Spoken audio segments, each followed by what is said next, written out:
Hola, mi nombre es Vladimiro Vázquez y pastoreo Visión de Fe en Guatemala. Quiero darle la más cordial bienvenida a este video. En nuestra iglesia hemos entendido que los apóstoles en Hechos enviaron a aquellos creyentes que venían del mundo gentil a estudiar las predicaciones de Moisés que en ese momento histórico se hacían semana a semana. Y esa es la razón de que nosotros transmitamos hoy en día cada semana una nueva porción. Mi deseo es que esto pueda colaborar como un manual para el creyente del siglo XXI. Que Dios lo bendiga y gracias por sintonizar.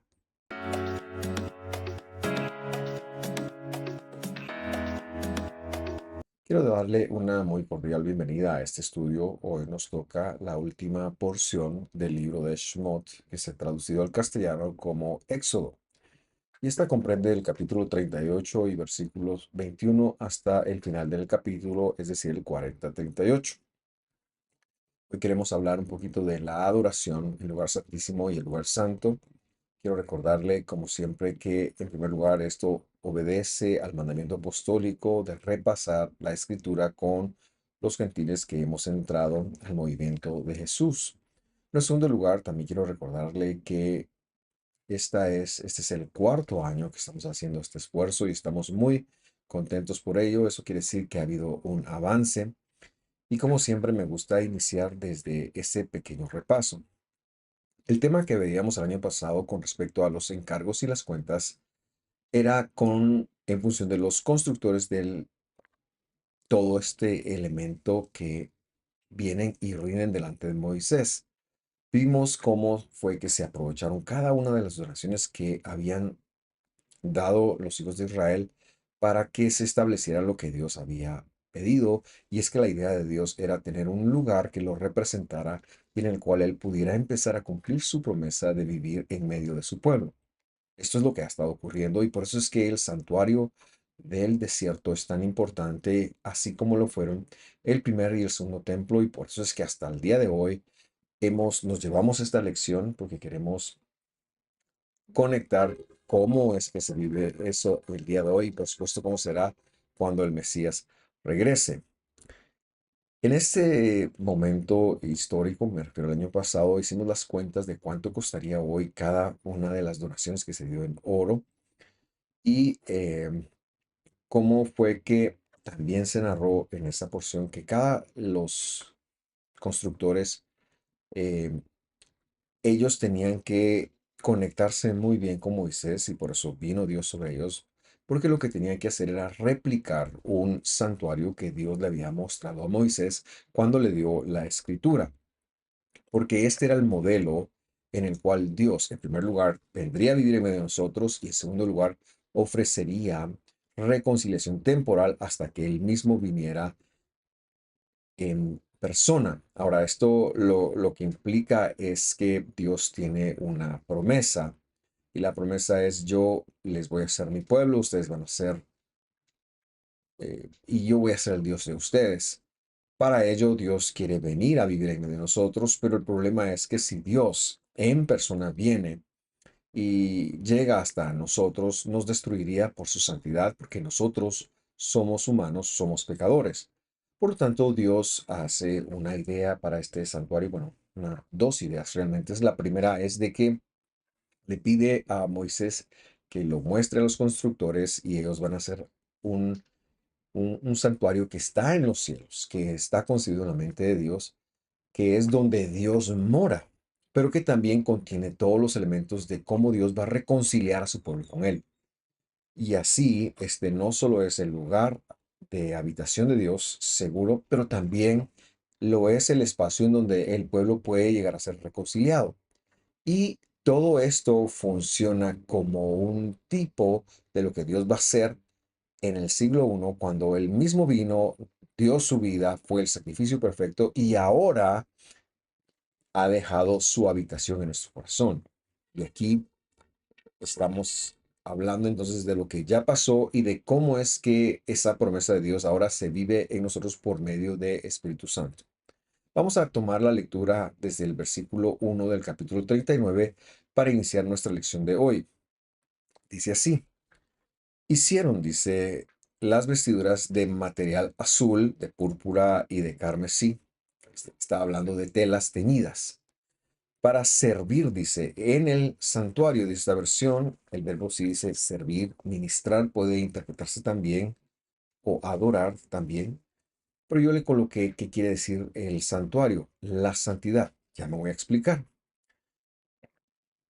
El versículo sigue diciendo, hicieron las vestiduras de la santidad para Aarón, como el Señor había mandado y ordenado a Moisés. Entonces quiero hacer dos comentarios, básicamente. En primer lugar, las vestiduras y en el segundo lugar, ¿qué es esto de servir en el santuario? ¿Se estará hablando de un lugar o porque yo he colocado la santidad allí? Empezamos con las vestiduras. En primer lugar, las vestiduras no es que eran santas en sí mismas, no hay algo santo en sí mismo, sino que el uso que se le va a dar es lo que determina esa santidad, porque ese uso pertenece a Dios. Dios tenía un protocolo entonces para que los sacerdotes que iban a oficiar la reconciliación, es decir, servir o ministrar o adorar, ellos tendrían que vestirse de cierta manera. Así que no está hablando de entrar a un lugar, no está hablando de que son las vestiduras para el santuario, no, está hablando de que son las vestiduras para cuando el sumo sacerdote esté interactuando con Dios, él sepa que está vestido con como Dios ha tenido esa idea. Esas vestiduras no son santas en sí mismas, sino son de la santidad. Y esta es la única forma que podía vestirse el humano para tener una interacción con Dios y es un reflejo del perdón y de la justificación que Dios mismo traería para podernos relacionar hoy con Él, como está escrito. Justificados pues por la fidelidad de Dios, tenemos paz para con Dios. Él con su muerte como sumo sacerdote nos ha vestido, nos ha justificado y ese vestido es precisamente el que permite relacionarnos con Él. Ahora bien, dice que estas vestiduras eran para servir. Ese verbo es muy importante porque significa ministrar y es un verbo intensivo, es decir, tiene una fuerza que es como operan los verbos en hebreo. Cuando un verbo es intensivo, entonces la fuerza se multiplica mucho. Podríamos entonces interpretar que la mejor forma de leer esto es servir a Dios con todas las intenciones para la reconciliación.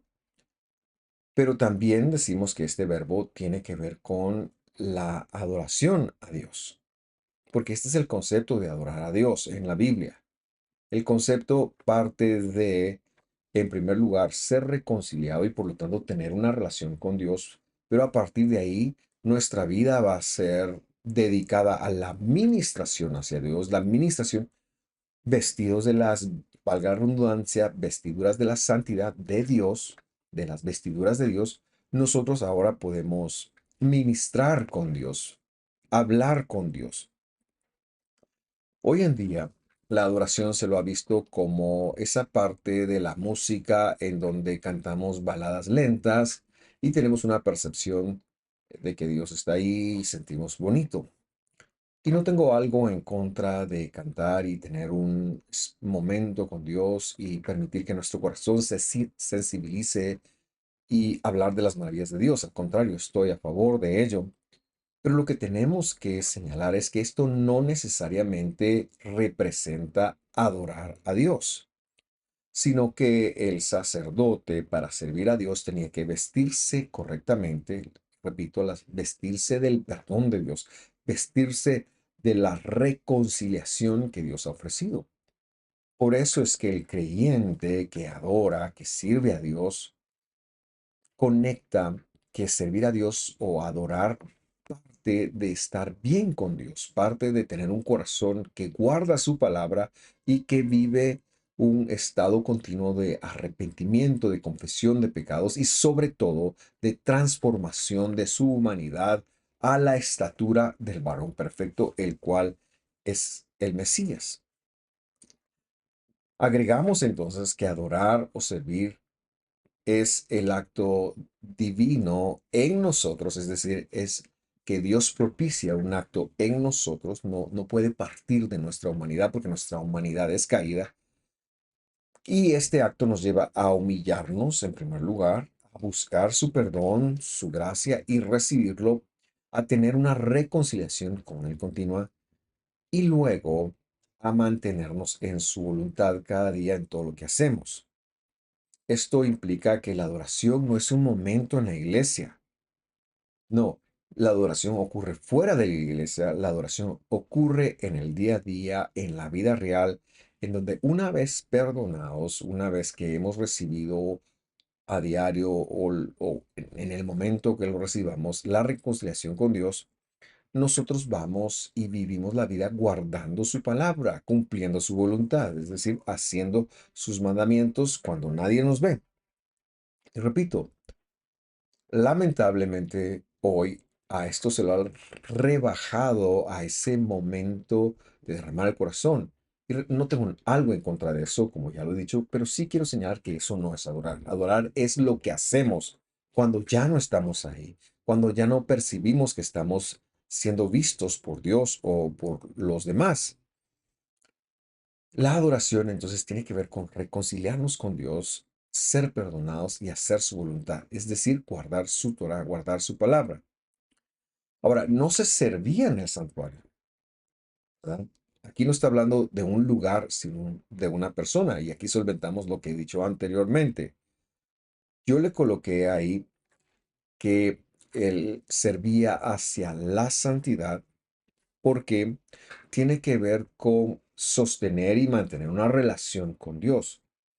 Y cuando encontramos esta palabra, HaKodesh, lo han traducido de distintas maneras, incluso las mismas versiones, dependiendo de lo que el traductor piensa que es la referencia.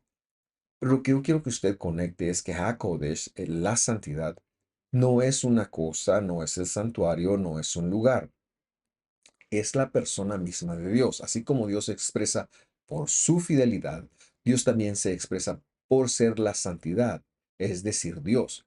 Por eso es que nosotros cuando hicimos la lectura, la mejor forma de hacerlo, y releo aquí es, hicieron las vestiduras tejidas de material azul, de púrpura y de carmesí para servir a la santidad, sería la forma, es decir, para servir a Dios. Esa sería la forma entonces correcta de nosotros conectar, no un lugar.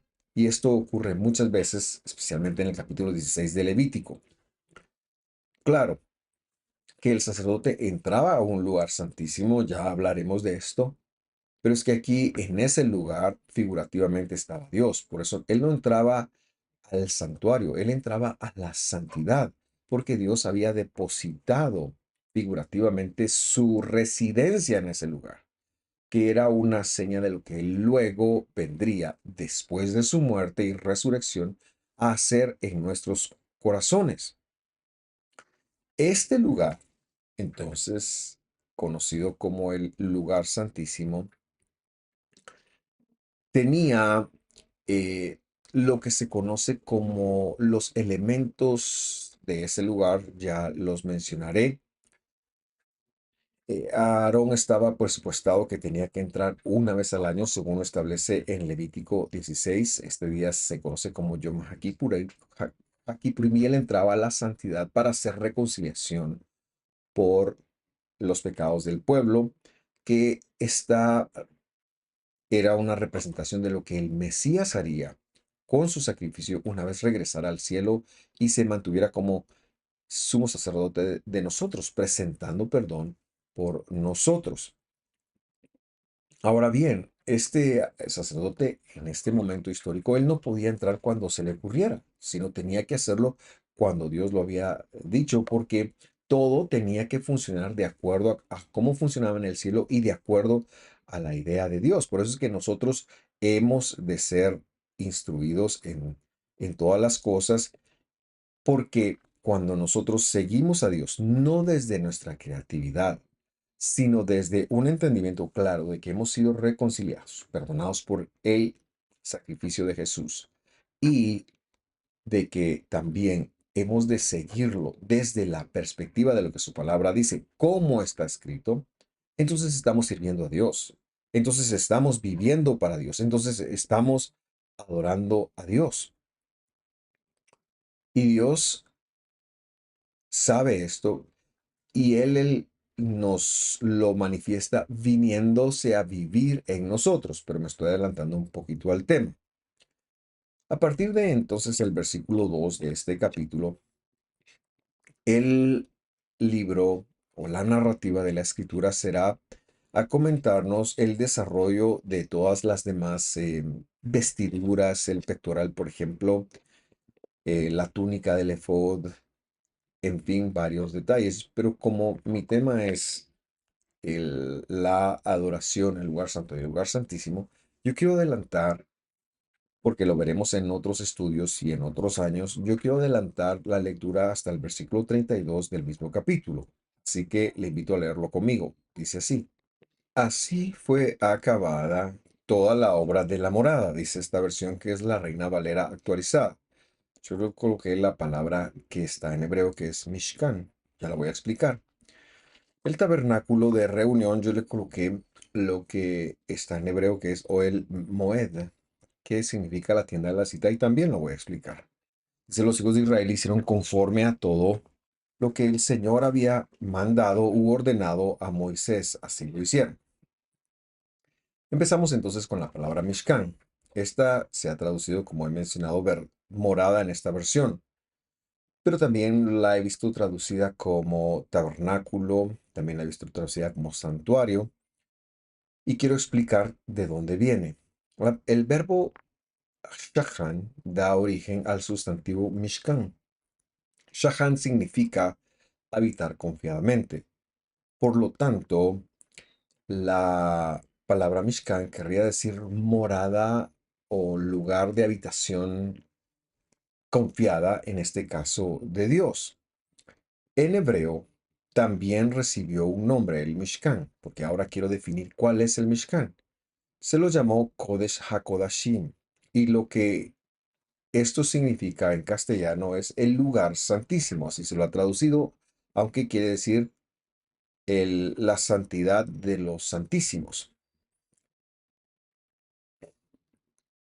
Ahora, en este lugar se refiere específicamente al lugar más recóndito de todo el santuario. Por santuario me refiero a todo lo que Dios le pidió a Moisés que hiciera en el desierto. Este lugar, el lugar santísimo, el Mishkan, era un lugar, como lo hemos mencionado, al cual el sumo sacerdote tendría entrada una sola vez al año. Cuando los israelitas caminaban en el desierto, una de las eh, partes de las familias levíticas entraba y desarmaba bajo la conducción del sumo sacerdote, perdón, no el sumo, desmantelaba y desarmaba. Y el campamento no se movía hasta que todo el santuario estuviera desarmado. Cuando llegaban al lugar donde Dios quería que habitaran, entonces armaban en primer lugar el santuario, porque por lo que hemos mencionado, en primer lugar, porque representaba el lugar donde Dios tenía puesta su Mishkan, su morada, y en segundo lugar, porque era el lugar para hacer las reconciliaciones, es decir, la relación de perdón para las personas. Pero el Mishkan, o lugar santísimo, entonces era un espacio pequeño al cual no había acceso en todo el año, excepto, como lo hemos leído y visto, en Yom HaKippurim. En este lugar, lo había mencionado un ratito, hace un rato, pero ahora lo explico, se encontraba la habitación segura de Dios. Era el lugar donde Dios había decidido a visitar. En los próximos dos templos, el templo que se conoció como el de Salomón, también este era el lugar más apartado. Y también existió en el segundo templo, aunque ya sin los elementos de Dios, ya sin lo que se conoce como los rostros de Dios. ¿Y cuáles eran estos rostros? Eran representaciones de objetos visibles que representaban alguna expresión de Dios. En primer lugar está el arca del pacto, que dentro de sí contenía maná y las tablas de los 10, lo que se conoce como los 10 mandamientos o las 10 palabras.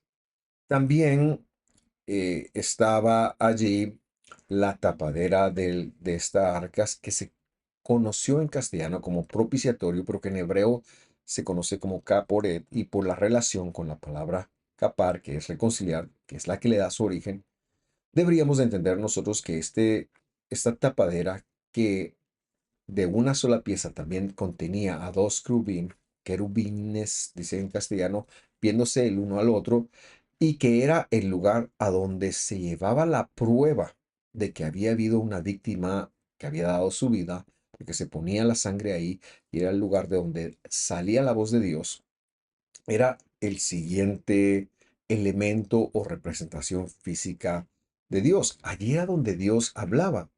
Y es precisamente el Evangelio en el que nos dice que el propiciatorio o reconciliatorio, es mejor llamarlo, era Jesús, era una función de Dios.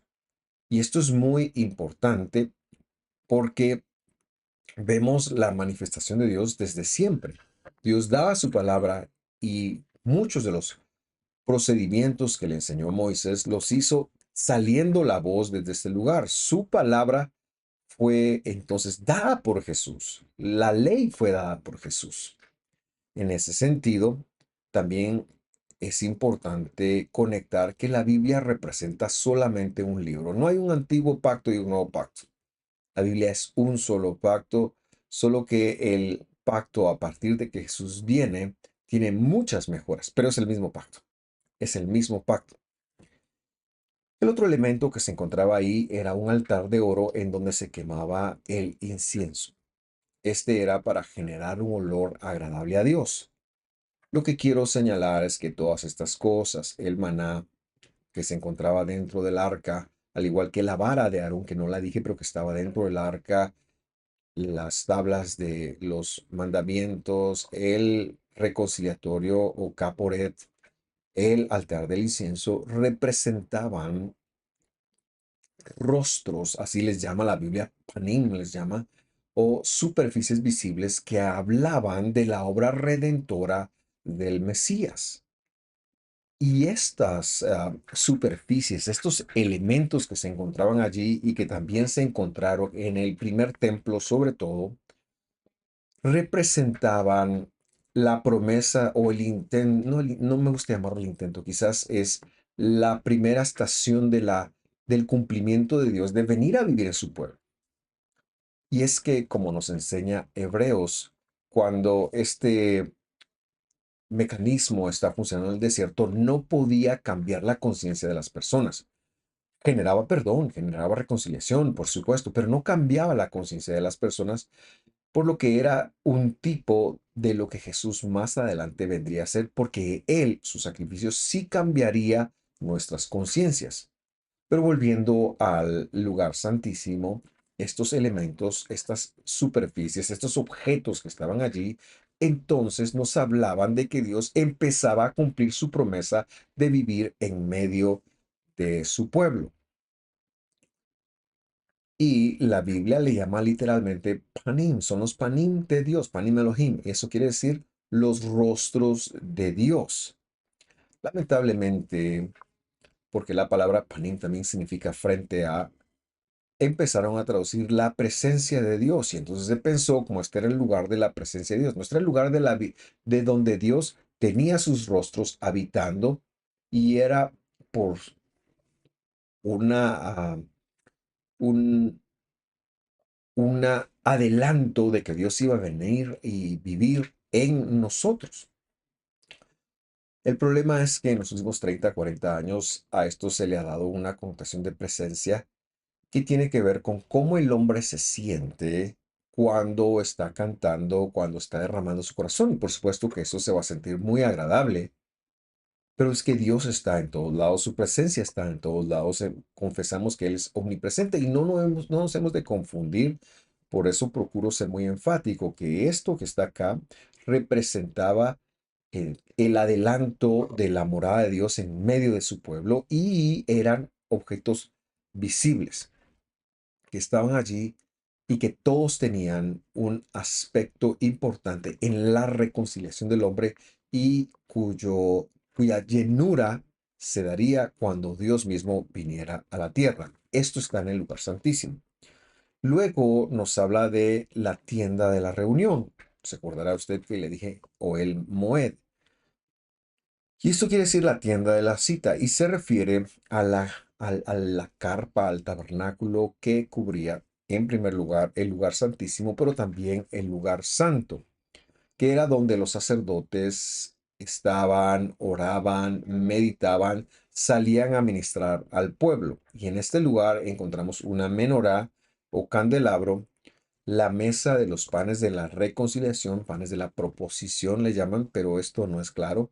Están allí porque tienen una figura muy importante en la reconciliación. Sin embargo, esta carpa entonces lo cubría a los dos. Y eso es lo que se conoce como la tienda de la reunión. He escuchado que le dicen también el tabernáculo. Por último, aunque el verso no lo menciona, afuera de estos dos estaba lo que han llamado atrio. Ahora la Biblia no lo llama así, porque atrio es una palabra de origen latino que es atrium, es la palabra original, y era una especie de patio en las casas de las personas con dinero. En hebreo la palabra es hatzer, y hatzer tiene su origen en la palabra trompeta, que era un instrumento para congregar. Así que podríamos decir que hatzer, la mejor forma de entenderlo, era un patio para congregar, era una congregación, era una iglesia. Y, y era el lugar a donde la gente atendía cuando sonaba la trompeta, que llamaba a la reconciliación con Dios, que llamaba a estar a cuentas, que llamaba a los descendientes de Israel, a los herederos de Israel, les llamaba a reconciliarse con Dios. En la construcción que hemos hablado está detallada,